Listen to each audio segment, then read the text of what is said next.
Key to Success in Advanced English, Unit 8, Violence and World Peace.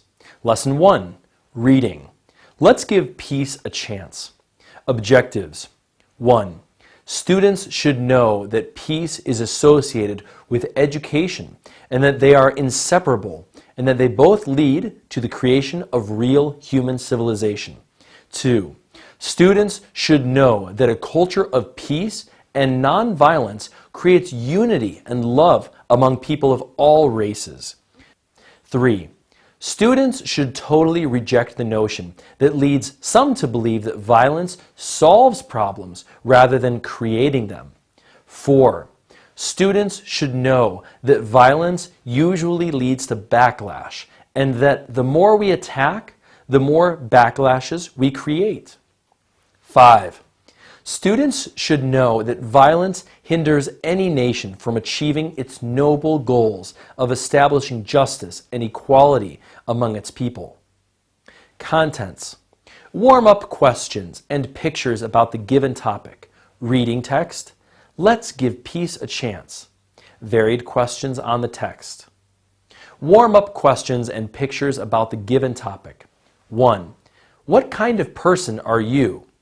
A lover of peace or violence? A lover of peace.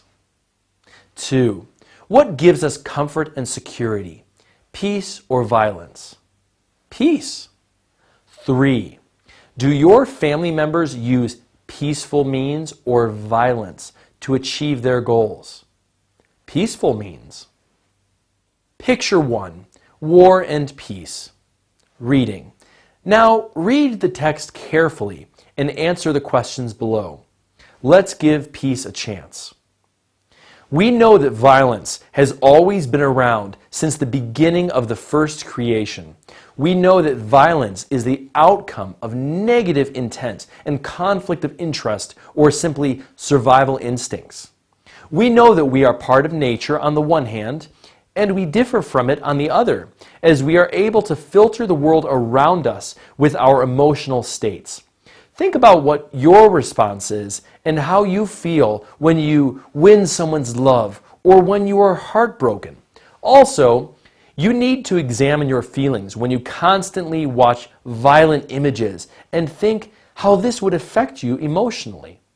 Think about what may create positive feelings and how this would create a positive and peaceful world.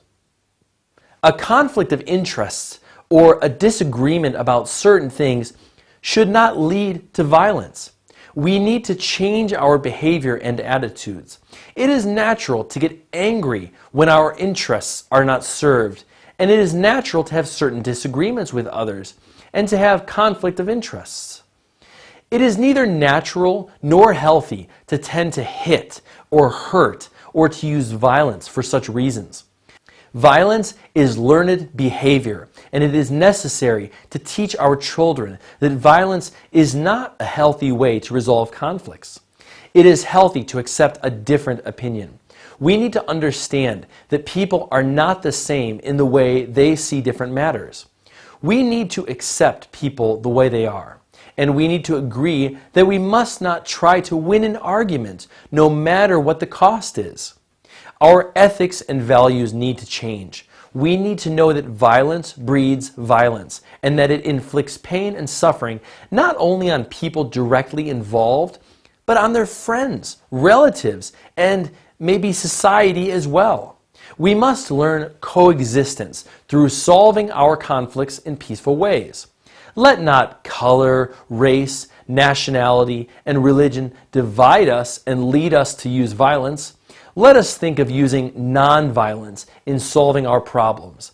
Let us always give peace a chance and thus save humanity from the threat of destruction. Let us teach nonviolence to our children at home, in our schools and colleges. Let us spread the message of nonviolence all over the world as a positive educational method to create world peace. Let our schools and universities produce high-quality ethical, religious, and spiritual people who believe in world peace. Let us refine the individual's consciousness in the need of world peace by making it as an ultimate goal in life. We need to understand that world peace cannot be built through violence.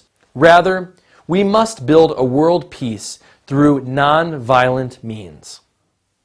Picture 2. War versus peace. Varied questions on the text.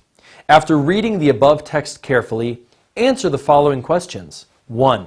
For how long has violence been in existence? Violence has always been around since the beginning of the first creation. 2. Why would people tend to use violence? Because of negative intent and conflict of interest, or simply survival instincts. 3. What effects would constantly watching violent images have upon the individual? The person will be influenced by them in a negative way. 4. What should we do in order not to allow a conflict of interests to lead to violence? We need to change our behavior and attitudes. 5. What are the benefits of knowing that violence is a learned behavior? Violence is a learned behavior, and it is necessary to teach our children that violence is not a healthy way to resolve conflicts. 6. How do different people see different matters? We need to understand that people are not the same in the way they see different matters. We need to accept people the way they are, and we need to agree that we must not try to win an argument no matter what the cost is. 7. Who is affected by the use of violence? How? The use of violence inflicts pain and suffering not only on people directly involved, but on their friends, relatives, and maybe society as well. 8. How can peace be created in this world? Our ethics and values need to change. Vocabulary, conflict, strong disagreement between people or groups that results in arguments. Survival, the state of living or existing, especially in spite of difficult situations. Ethics, rules of behavior based on ideas about what is morally good or bad.